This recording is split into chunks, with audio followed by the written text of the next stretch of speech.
This computer. Excellent. Father, thank you very, very much for taking the time in the afternoon to talk a little bit about your visit with us in just just under a month. You're going to be at St. Timothy's November 16th and 17th.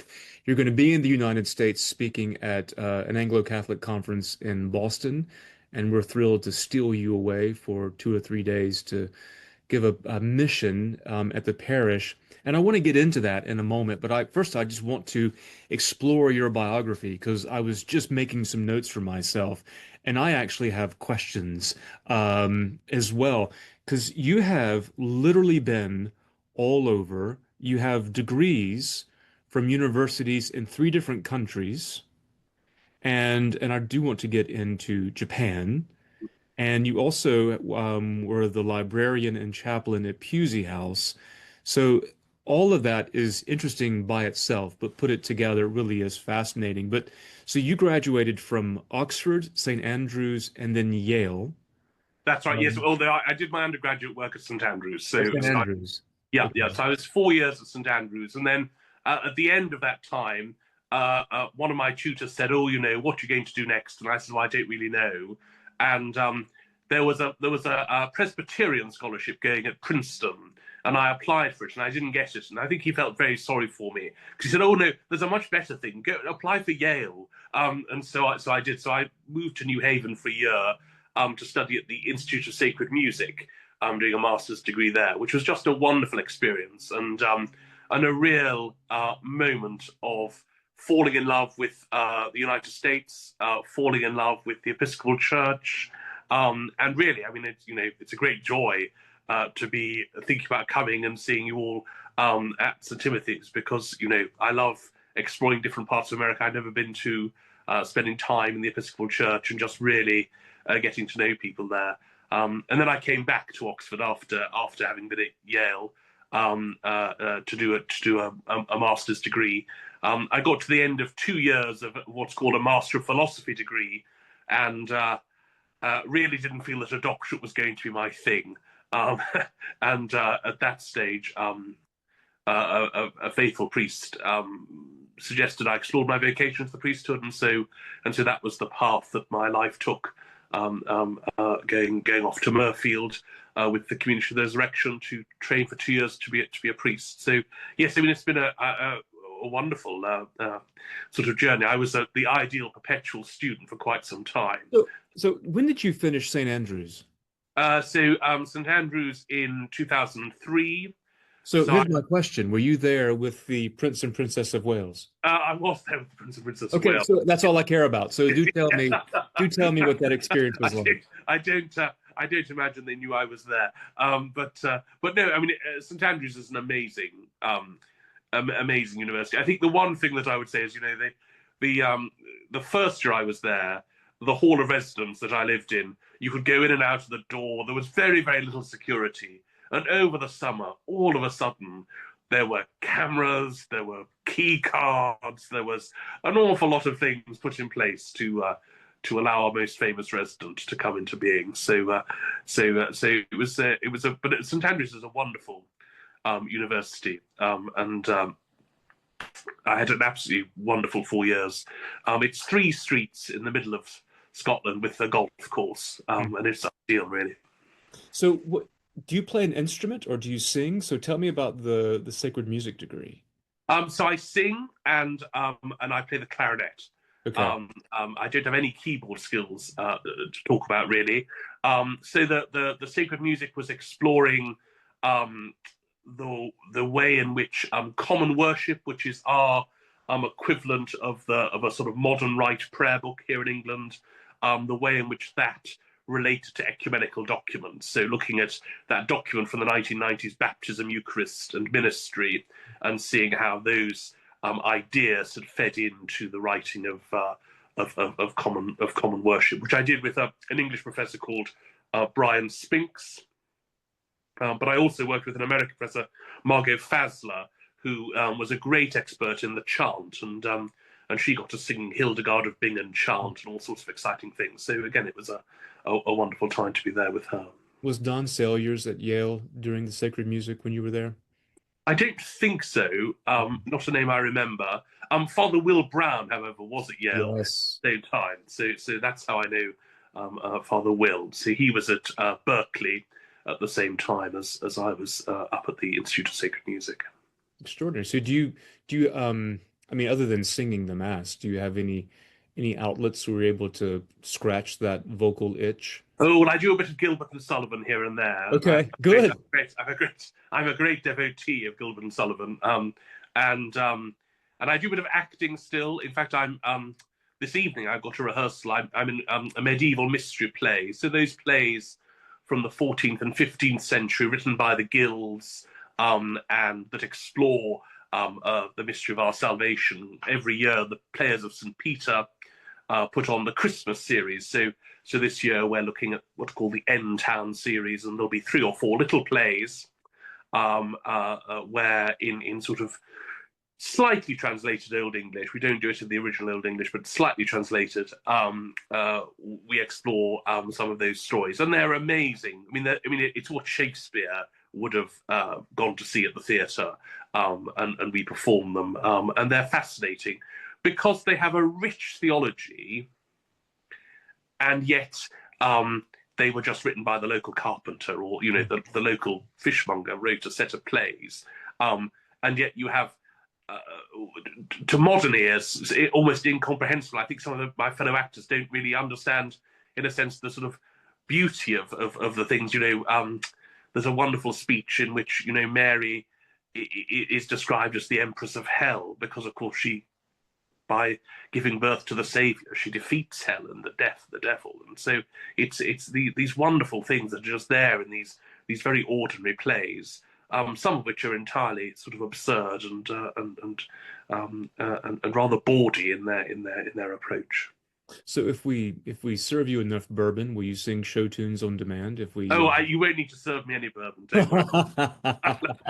I'll do it. I'll do it. Whatever, really. Yes. I mean, you can serve me bourbon. I'd Yes, rather do well, it, why but not? I Why but I not? Why won't not do need any. both? I promise Okay. I won't need any to sing. No, no, no. That's good to know. Good to know. And then in your bio, you were confirmed in Japan. That's right. Yes. So So how in the world do you go from St. Andrews to Yale back to the UK, and then at some point there is Japan? yes.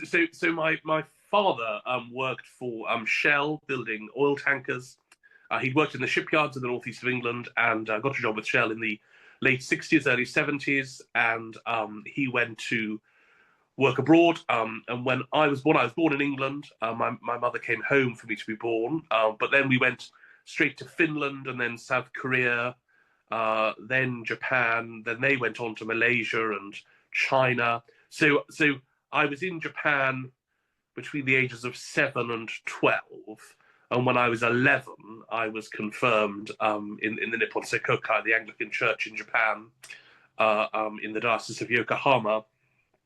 And I think that was really the moment of vocation. Really, I sort of probably in my vocational journey think about being called to be a priest when I was in my late teens and was at school back in England. But in reality, I asked my parents to go to Sunday school. They didn't go to church all that often. They believed, but they didn't go to church every Sunday. But I wanted to go to Sunday school, and I felt I was called to be confirmed. And so, whatever that was, there was that blossoming of faith, and so I have a great deal of fondness for the Anglican Church in Japan, small though it is.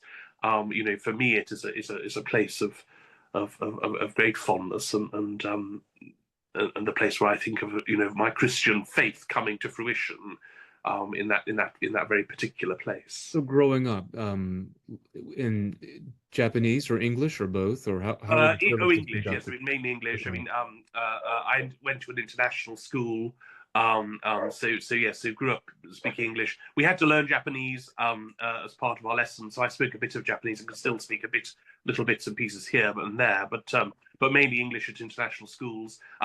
My great claim to fame is that I was a Weeblo Scout and indeed a Boy Scout of America for a while, because the American army base that was next door to where we lived allowed some children who weren't living on the base with forced as parents to come and join. So I do somewhere in a box. I have my Boy Scout of America badge.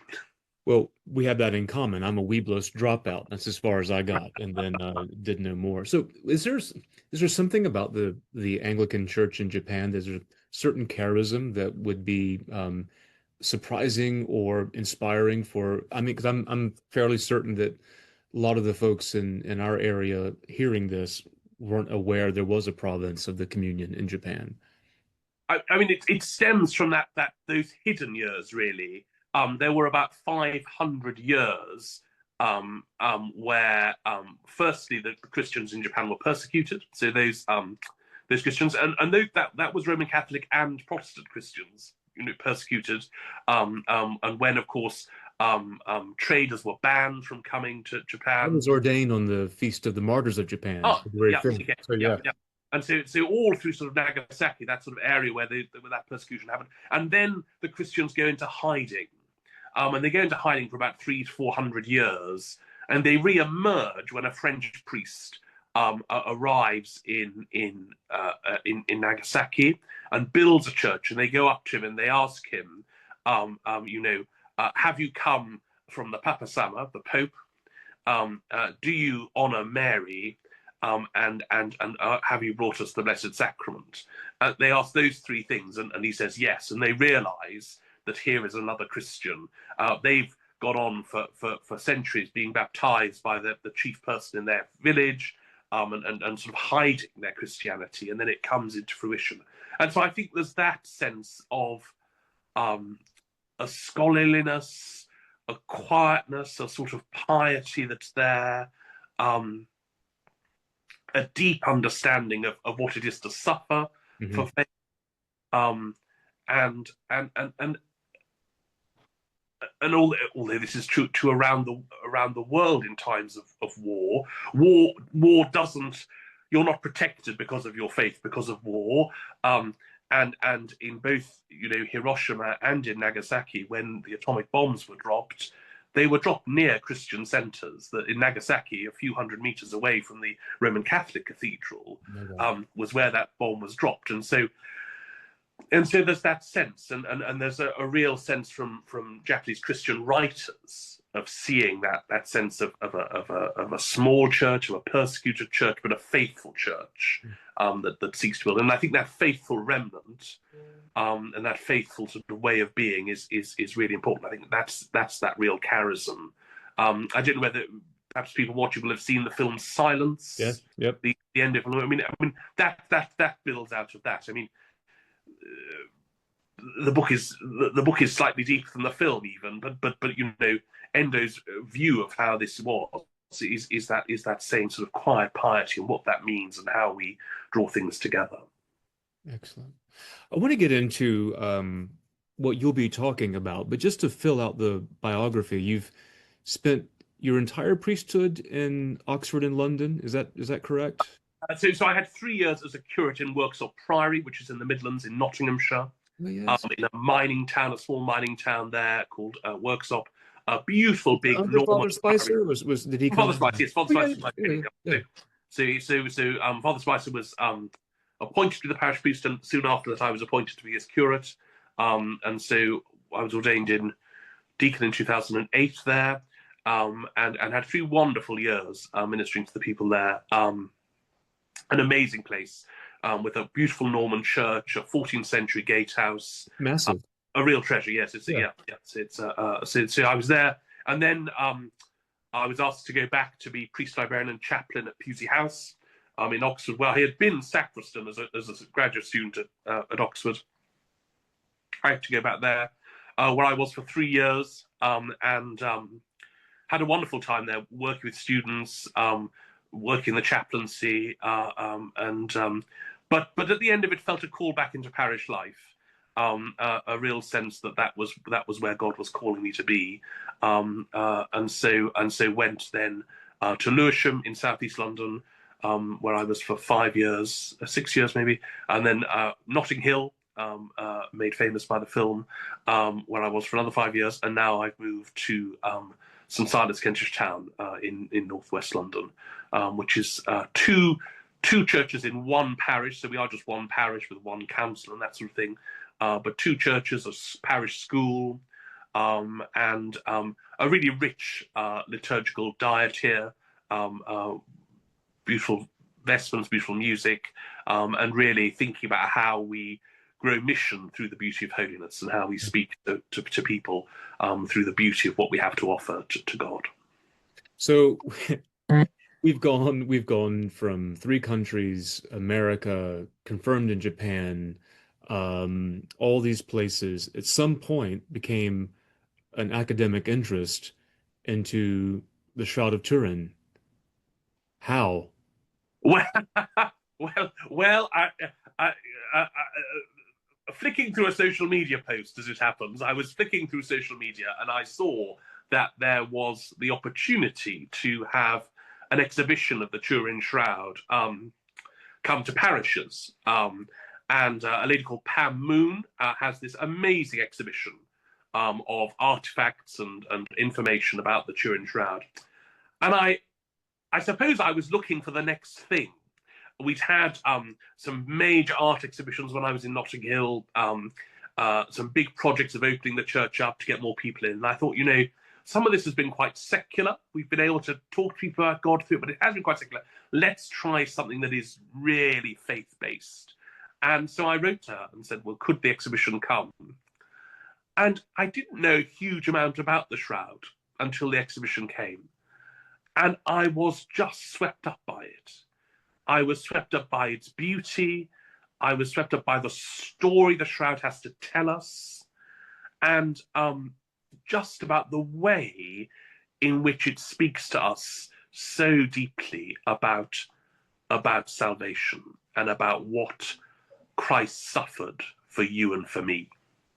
And it is beautiful and powerful and awe-inspiring. And I don't want to give away much of my talk, but just to say that if it is just a piece of art, then it is the greatest piece of art the world has ever produced.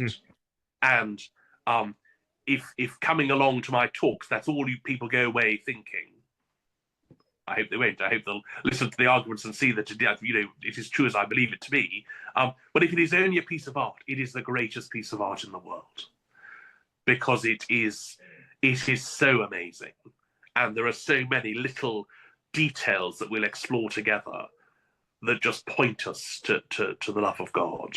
So many little details that can only have been by someone who was there almost. Mm-hmm. That this really will speak of being something so wonderful. So it is an amazing thing that I almost stumbled. I knew about it. I've read articles about it, but actually being in the presence of a life-size replica, which is what came to the church, was just amazing. Is it possible, and if it is possible, to see it, have you seen the actual shroud? I have never seen the actual shroud. It only goes on display once every few years. I think it's once every 5 years. It is taken out of its case. It is possible to go and see. As you can imagine, the queues are vast. I think the last time it came on display, the Tese community arranged for it to go on display for one of their conferences in Turin, that I think Pope Francis attended. But I've never seen it on display. But these copies that are done from photographs are amazing, and the copy that they have here in England is copied onto cloth. So you are looking at a piece. It's not just a photograph; it is actually onto the cloth. So that gives a better impression of what it looks like. Yeah, I'm probably like where you were when the exhibition came. I mean, I know I've watched sort of the Discovery Channel specials, and I have a book on it and read an Yep. article here and there, and know a little bit. But I am personally looking forward to hearing your passion and to have a different experience as to what, like you said, if it's a work of art, there's nothing greater, nothing grander, nothing more awe-inspiring that's ever been created. But even more remarkable is, what if this actually did hold the body of our Lord? And what does that mean for us devotionally? And then the other thing that you're going to talk about and is on holy bones and Yep. relics and pilgrimage. And so for our people, they'll have some experience with that because we do have a modest but growing collection of relics that we have on the altar that are part of our devotional life. And we know something about pilgrimage in this parish as well. But give us the preview of that session. And yes, and that I hope to try to explore for us um, what it means to make that pilgrimage in the modern world. And so there's a sense in which I know some pilgrims only this past weekend, I think, were in Wisconsin, in Sheboygan, have I said that That's right. correctly? Yes, Sheboygan. Yes. To the Shrine of Our Lady there. There is an Yep. image of Our Lady. They've been there for 70 years. And I looked online and it turns out that they have a relic of St. Edward the Confessor. Hmm. And of course, only recently there's been the pilgrimage, the day pilgrimage to the Shrine of St. Edward here in London at Westminster Abbey. And so that sense in which, as modern Christians, although we have the ability to travel further than we ever have before, what is it to make the spiritual pilgrimage somewhere locally? What does it look like to prepare ourselves to find a way to walk, to find a way to explore, to come on pilgrimage to a relic that you might hold in your parish? Or to do as Christians, countless Christians have done before us, to create holy spaces that are modelled on other places of pilgrimage. So I think particularly of your own building of a holy house of Our Lady of Walsingham Mhm. as an example of that. What will that mean to people to make a mini pilgrimage to Our Lady in your parish? And how does that feel? And what does that look like? And how might we prepare spiritually for that? As well as exploring some of the restorations of shrines that have taken place here in England, particularly places like Hereford and Lincoln, where shrines of the saints have been restored very beautifully. I was particularly involved in the restoration at St David's Cathedral, where the shrine has been restored there. So thinking a bit about those restorations, but then also about how we, as individual Christians, make that pilgrimage. Because it might not be possible to fly to London and get a train all the way across to Wales to go to St David's Shrine, but how might we make that pilgrimage spiritually? And how might we, if there is a relic of St. David or an icon of St. David nearby, how might we relate to that and make that sort of connection in our own lives? Well, and certainly you have great experience being in one of your churches, Saint Silas is a pilgrimage site, and just Yeah. walking through their altars and shrines and relics, and I mean, you're right. It was understated in a perfect English way by saying you have a rich liturgical diet. That's a bit of a modest thing to say. Um, Thinking about actually traveling to a place of pilgrimage, where is the Turin aside, where's one place you haven't been that you're dying to go on pilgrimage? Gosh, I would love to go to see the Holy House at Loretto. Hmm. I have never seen that. And I think because of the Walsingham connection, Yep. to go and see that Holy House there, I've never yet made it to Loretto. So I would love to go and see the Holy House there, and just to have that sense of it being very same, but also different, and just to experience that place. I've seen the Loretto replica that is in Prague, but I've never actually been to the Holy House of Loretto itself. So that would be somewhere I would want to go, and I long to return to the Holy Land. I mean that Don't we um, all? Yeah. um, uh, there are so many things that I didn't see. I have rather haven't seen on trips there, and that would be special. Yeah. Likewise. Yeah. We can't wait to have you here. And you're gonna preach on the 16th, and then we're gonna let you take a nap, and then we'll have evensong and benediction, and then we'll have the first presentation, and then on Monday night we'll do Holy Bones. So I encourage all of our people in the area to make sure you register so we have a good head count and to come and to hear the promise of Gilbert and Sullivan, right? And maybe we can find a clarinet that you can impress us with. But certainly just your fellowship and your erudition, and we love making new friends, and we're thrilled to have you come and join us next month. So thank you very much, Father. Thank you. I'm so looking forward to being with you. Thank you very much.